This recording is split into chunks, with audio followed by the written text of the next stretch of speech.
ബി.ജെ.പിയുടെ കൈപ്പിടിയിൽ കുടുങ്ങിക്കിടന്ന ഉത്തർപ്രദേശ് സ്വതന്ത്രമായ നാളുകളാണ് ഇനി കാണാൻ പോകുന്നത്. ഇവിടുത്തെ ജനത വലിയ സന്തോഷത്തിലാണ്. ഇപ്പോഴിതാ ഉത്തർപ്രദേശിലെ കോൺഗ്രസിന് ഊർജം പകർന്നുകൊണ്ട് പ്രതിപക്ഷ നേതാവും മുതിർന്ന നേതാവുമായ രാഹുൽ ഗാന്ധി ഉത്തർപ്രദേശിലെത്തിയിരിക്കുന്നു. കഴിഞ്ഞ ഒരു മാസത്തിനിടെ 3 തവണയാണ് രാഹുൽ ഉത്തർപ്രദേശിലെത്തിയത്. ഇത് കോൺഗ്രസിനും നേതാക്കളും താഴെത്തട്ടിലുള്ള പ്രവർത്തകർക്കും നൽകുന്ന ഊർജം ചെറുതൊന്നുമല്ല. സമാജ്വാദി പാർട്ടി നേതാവ് അഖിലേഷിന്റെ കൈപിടിച്ച് സംസ്ഥാനത്ത് മിന്നും വിജയം നേടിയ രാഹുൽ ഉത്തർപ്രദേശിൽ പ്രത്യേകം ശ്രദ്ധ കേന്ദ്രീകരിച്ച് പാർട്ടിയെ പുനരുജ്ജീവിപ്പിക്കാനുള്ള ശ്രമത്തിലാണ്. അമേഠിയിൽ പരാജയപ്പെട്ടതിനു ശേഷം സംസ്ഥാനവുമായി രാഹുൽ കുറച്ചുകാലം അകലം പാലിച്ചിരുന്നു. മികച്ച വിജയം നേടിയെടുത്തതിനു ശേഷം സംസ്ഥാനത്തെ രാഹുൽ ശ്രദ്ധിക്കുന്നതിൽ പ്രവർത്തകരും നേതാക്കളും സന്തോഷത്തിലാണ്. തിരഞ്ഞെടുപ്പ് ഫലം വന്നതിന് പിന്നാലെയായിരുന്നു ഉത്തർപ്രദേശിലേക്കുള്ള രാഹുലിന്റെ ആദ്യ വരവ്. ധന്യവാദ് സഭയുമായാണ് രാഹുൽ എത്തിയത്. അമ്മ സോണിയാഗാന്ധി ഏൽപ്പിച്ച റായ്ബറേലി അടക്കം ബി.ജെ.പി കേന്ദ്രങ്ങളെ ഞെട്ടിപ്പിക്കുന്ന വിജയമായിരുന്നു കോൺഗ്രസ് സംസ്ഥാനത്ത് നേടിയത്.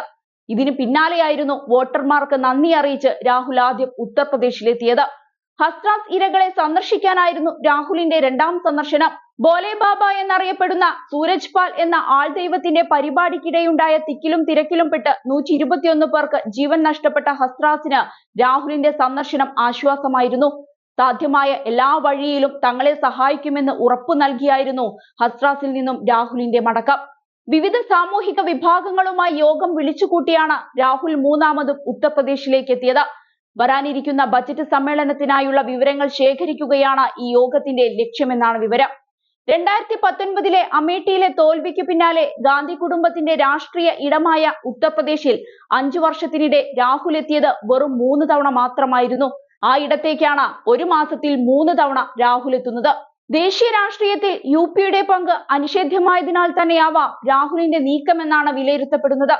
2024 ലോക്സഭാ ഫലം കോൺഗ്രസിന് നഷ്ടപ്പെട്ട ഇടം വീണ്ടെടുക്കാൻ അവസരമൊരുക്കിയിട്ടുണ്ട്.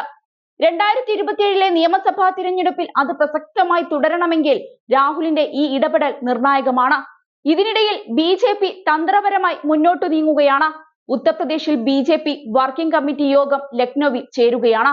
പാർട്ടി അധ്യക്ഷൻ ജെ.പി നദ്ദയും മുഖ്യമന്ത്രി യോഗി ആദിത്യനാഥും യോഗത്തിൽ പങ്കെടുക്കും. സംസ്ഥാനത്ത് നിന്നുള്ള കേന്ദ്രമന്ത്രിമാർ, മന്ത്രിമാർ, എം.എൽ.എമാർ, എം.പിമാർ, ജില്ലകളുടെ ചുമതലകളുള്ളവരും അടക്കം 3000-ഓളം പേർ യോഗത്തിൽ പങ്കെടുക്കും. ലോക്സഭാ തിരഞ്ഞെടുപ്പ് അവലോകനമാണ് യോഗത്തിലെ മുഖ്യ അജണ്ട. യു.പിയിൽ ലോക്സഭാ തിരഞ്ഞെടുപ്പിൽ കനത്ത തിരിച്ചടിയേറ്റതിനു പിന്നാലെ നിരവധി നേതാക്കൾ പരസ്യമായി നേതൃത്വത്തെ അതൃപ്തി അറിയിക്കുന്ന പശ്ചാത്തലത്തിലാണ് ഈ നിർണായക നേതൃയോഗം. സംസ്ഥാനത്തെ പാർട്ടിയുടെ അവസ്ഥ വളരെ മോശമാണെന്നും കേന്ദ്ര നേതൃത്വം ഇടപെടണമെന്നും കഴിഞ്ഞ ദിവസം ബി.ജെ.പി ബാദൽപൂർ എം.എൽ.എ രമേശ് മിശ്ര തുറന്നടിച്ചത് വലിയ ചർച്ചയായി മാറിയിരുന്നു. അയോധ്യ അടക്കമുള്ള വിവിധ മണ്ഡലങ്ങളിലെ തിരഞ്ഞെടുപ്പ് തോൽവി സംബന്ധിച്ച് നടത്തിയ അന്വേഷണ റിപ്പോർട്ടുകളും യോഗത്തിൽ ചർച്ചയായേക്കും.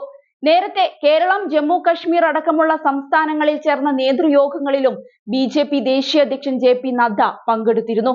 ഏതായാലും ഒരു വശത്ത് യു.പിയിലെ തോൽവി ചർച്ച ചെയ്യുമ്പോൾ മറുവശത്ത് യു.പിയിലെ വിജയം ആഘോഷമാക്കുകയാണ് രാഹുലും കൂട്ടരും.